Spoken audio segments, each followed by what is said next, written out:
കർത്താവ് നിങ്ങളോടുകൂടെ വിശുദ്ധ യോഹന്നാൻ അറിയിച്ച പരിശുദ്ധ സുവിശേഷത്തിൽ നിന്ന് കർത്താവേ അങ്ങേക്ക് മഹത്വം.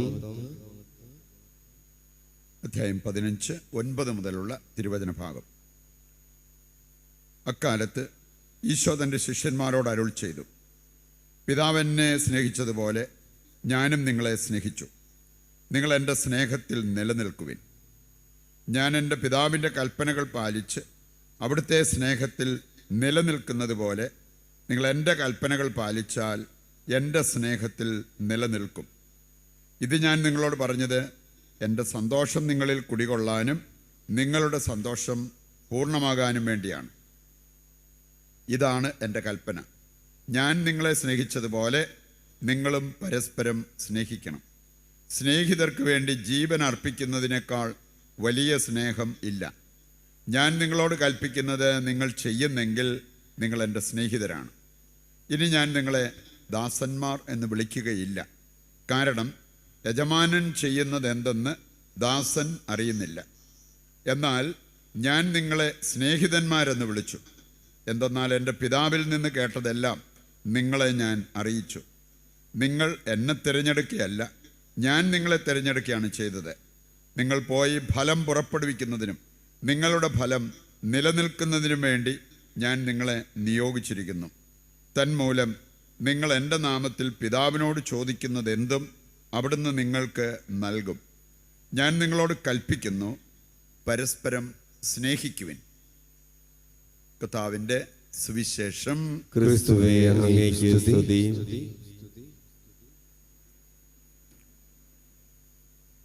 ഈശോയിൽ പ്രിയപ്പെട്ടവരെ, നാം ദൈവമക്കളാണ്, ക്രിസ്ത്യാനികളാണ്. അപ്പം അതുകൊണ്ട് നമ്മുടെ ജീവിതത്തിൽ നമ്മൾ പ്രാധാന്യം കൽപ്പിക്കേണ്ടതിന് പ്രാധാന്യം കൽപ്പിക്കണം. അങ്ങനെ യഥാർത്ഥ ക്രിസ്തീയ ജീവിതം നയിക്കുമ്പോഴാണ് മറ്റുള്ളവർക്ക് നമ്മളിലൂടെ ക്രിസ്തുവിനെ അറിയാൻ പറ്റുക.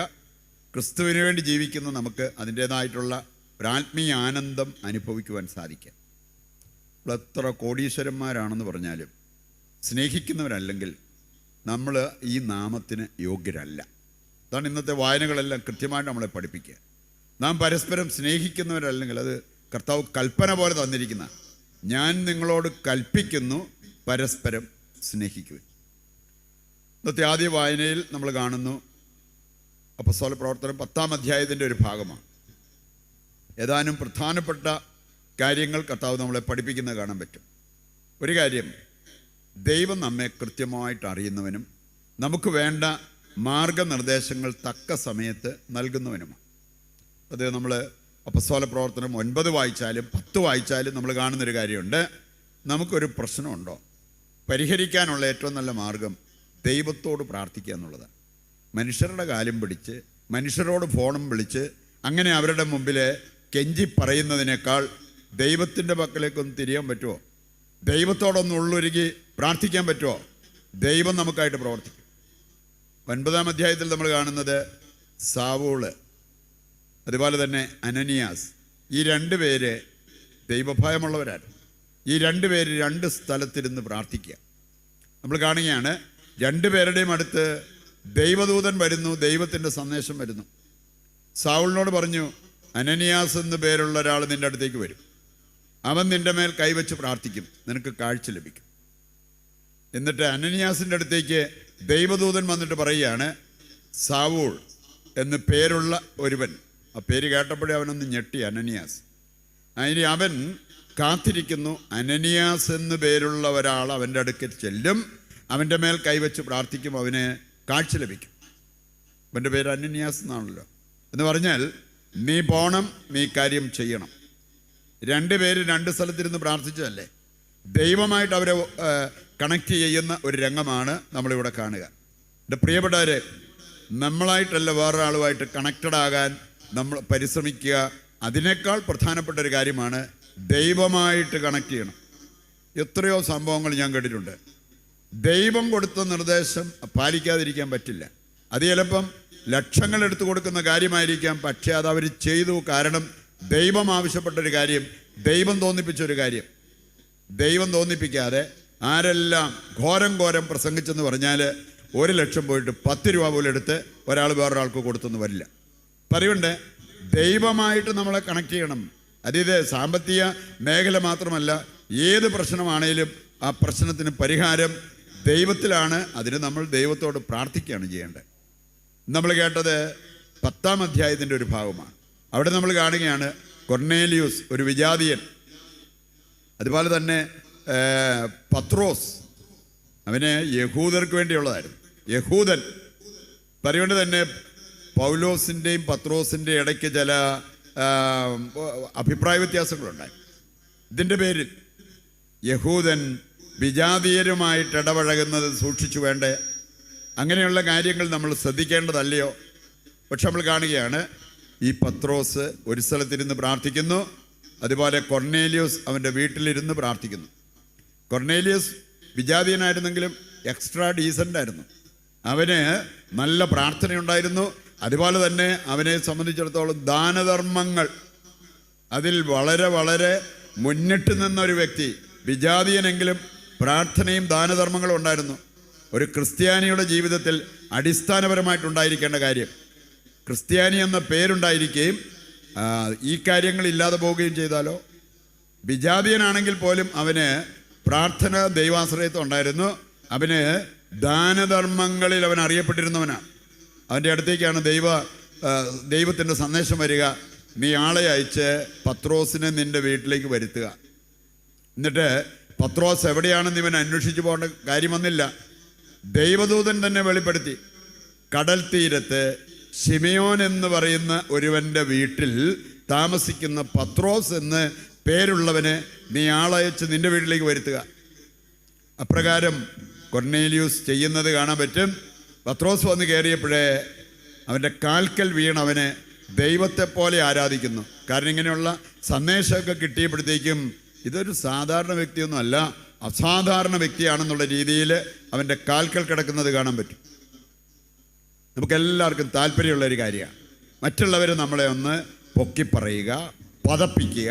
വേണേ നമ്മൾ ദൈവം പോലെയാണ്, അസാധാരണ വ്യക്തിയാണ്, കഴിവുള്ള വ്യക്തിയാണ്, ഇങ്ങനെയൊക്കെ പറഞ്ഞത് കേട്ടോണ്ടിരിക്കാൻ ഒരു കുളിരൊക്കെ ഉണ്ട്. ചിലപ്പോൾ അതിൻ്റെയൊക്കെ പുറകെ നമ്മൾ പോയെന്ന് വരും. നമ്മൾ കാണുകയാണ് പത്രോസ് കൊർണേലിയൂസിനോട് പറഞ്ഞൊരു കാര്യമുണ്ട്, നീ എഴുന്നേൽക്ക്, നീ എൻ്റെ കാൽക്കൽ കിടന്നല്ല, എന്നെയല്ല നീ ആരാധിക്കേണ്ടത്, ദൈവത്തെ ആരാധിക്കണം. ഞാൻ ദൈവത്തെ ആരാധിക്കുന്നവനാണ്, ഞാൻ നിന്നെപ്പോലൊരു മനുഷ്യൻ മാത്രം. പ്രിയപ്പെട്ടവർ, ഇങ്ങനെയൊക്കെ ഒരു കാഴ്ചപ്പാടുണ്ടായ നമുക്കൊക്കെ മനുഷ്യരിൽ നിന്ന് ഉപരിയായിട്ട് ദൈവത്തെങ്കിലേക്ക് നോക്കി ജീവിക്കാൻ പറ്റില്ലേ? ഇന്നൊരു കൗൺസിലിങ്ങിനാണേലും ഉപസാരത്തിനാണേലും ചിലരെ സംബന്ധിച്ചിടത്തോളം ഇന്നയാളുടെ അടുത്ത് ചെന്നാൽ മാത്രമേ നമുക്ക് അതിൻ്റെ ഫലമുണ്ടാവൂ. അതല്ല, ഇത് കൂദാശയാണെങ്കിൽ അവിടെ പ്രവർത്തിക്കുന്നത് ദൈവമാണ്. ആരിലൂടെ വേണേലും ഈ ദൈവത്തിന് പ്രവർത്തിക്കാൻ സാധിക്കും എന്നുള്ള ആ ഒരു ആത്മീയ പക്വത പ്രാപിക്കാൻ നമുക്ക് സാധിക്കണം. അങ്ങനെയെങ്കിൽ ദൈവം നമുക്കായി പ്രവർത്തിക്കാൻ ഒത്തിരി സമയമൊന്നും എടുക്കത്തില്ല. നമ്മൾ ഒരുപാട് യാത്ര ചെയ്തു പോകേണ്ട കാര്യമില്ല, ഒരുപാട് കഷ്ടപ്പെടേണ്ട കാര്യമില്ല. ദൈവവുമായിട്ട് നമ്മൾ കണക്റ്റഡ് ആണെങ്കിൽ നമുക്ക് വേണ്ടത് വേണ്ട സമയത്ത് കർത്താവ് എത്തിച്ച് തരും എന്നുള്ളത് നാം മനസ്സിലാക്കിയിരിക്കേണ്ട കാര്യമാണ്. പ്രിയപ്പെട്ടവരെ, ഇന്നത്തെ 2ാം വായനയും അതുപോലെ തന്നെ സുവിശേഷ വായനയും ചേർത്ത് വെച്ച് കഴിഞ്ഞാൽ ഒരുപാട് കാര്യങ്ങൾ, രണ്ടും യോഹന്നാൻ ശ്ലീഹായിൽ നിന്ന് ഒരു ക്രിസ്തീയ ജീവിതത്തിന് ആവശ്യമായിട്ടുള്ള, ആ ക്രിസ്തീയ ജീവിതം പണിതുയർത്തേണ്ടതായിട്ടുള്ള ഒരു 4 വേണമെങ്കിൽ തൂണുകളായിട്ട് ഈ 4 കാര്യങ്ങൾ കാണാൻ പറ്റും. നമുക്കറിയാലോ, കെട്ടിടം പണിയുമ്പോഴത്തേക്ക് നമുക്കത് പ്രധാനപ്പെട്ട ചില തൂണുകളുണ്ട്, ബീംസ് ഉണ്ട് എന്ന് പറഞ്ഞ പോലെ 4 പ്രധാനപ്പെട്ട തൂണുകളായിട്ട് നമുക്കിവ കാണാൻ പറ്റും. ഒന്നാമത്തെ തൂണാണ് ദൈവത്തെ അറിയുക, ദൈവത്തെ അറിയണം. രണ്ടാമത്തേതാണ് ആ അറിഞ്ഞ ദൈവത്തെ സ്നേഹിക്കണം. മൂന്നാമത്തെ തൂണാണ് ഈ ദൈവത്തിൽ നമ്മൾ വസിക്കണം. നാലാമത്തേതാണ് പരസ്പരം നമ്മൾ സ്നേഹിക്കണം. ഈ 4 കാര്യങ്ങൾക്ക് സ്ഥാനം കൊടുത്ത് നോക്കിക്കേ. ഇതെല്ലാം നടക്കണമെങ്കിൽ ദൈവത്തെ നമ്മൾ അറിയണം. യോഹന്നാൻ ശ്ലീഹ നമ്മളെ ഓർമ്മിപ്പിച്ച ഒരു കാര്യമാണ്. 1 യോഹന്നാൻ 4:8 വായിക്കുമ്പോൾ അവിടെ പറഞ്ഞിട്ടുണ്ട്, ദൈവത്തെ അറിയാത്തവരാണ് ദൈവത്തെ സ്നേഹിക്കാതിരിക്കുന്നത്. ദൈവത്തെ അറിഞ്ഞവർക്ക് സ്നേഹിക്കാതിരിക്കാൻ പറ്റില്ല. ഒരു ക്രിസ്ത്യാനിയെ സംബന്ധിച്ചിടത്തോളം മുഖമുദ്രയായി മാറേണ്ടത് സ്നേഹമാണ്. ദൈവത്തോടുള്ള സ്നേഹം, പരസ്പര സ്നേഹം. അതില്ലാത്ത വ്യക്തികൾ ക്രിസ്ത്യാനി എന്നുള്ള പേര് ധരിക്കുന്നവരാണ് ക്രിസ്ത്യാനികളായിട്ട് മാറിയിട്ടില്ല. പലരുടെ ഈ ദൈവത്തെ അറിയാനുള്ള ഒരാഗ്രഹവും അറിയാനുള്ള ഒരു പരിശ്രമവും നമ്മൾ നടത്തണം. എൻ്റെ പ്രിയപ്പെട്ടവർ, നമ്മൾ ഒഴുക്കം മറ്റുള്ളൊരു പ്രാർത്ഥന നടത്തിയോ അല്ലെങ്കിൽ ഒരു കുർബാന കണ്ട് അങ്ങ് പോയെന്ന് വിചാരിച്ച് ദൈവത്തെ അറിയുന്നവരാകണമെന്നില്ല. ദൈവത്തെ അറിയാമെന്ന് പറഞ്ഞാൽ ബൈബിൾ പരമായി ചിന്തിക്കുമ്പോൾ ദൈവത്തെ അറിയാമെന്ന് പറഞ്ഞാൽ ദൈവവുമായിട്ട് വ്യക്തിബന്ധം ഉണ്ടാകണം. അതുകൊണ്ട് സമയമെടുത്തുള്ള പ്രാർത്ഥന, ത്യാഗമെടുത്തുള്ള പ്രാർത്ഥന, ഇങ്ങനെയുള്ള കാര്യങ്ങളെല്ലാം നമുക്ക് ആവശ്യമാണ്.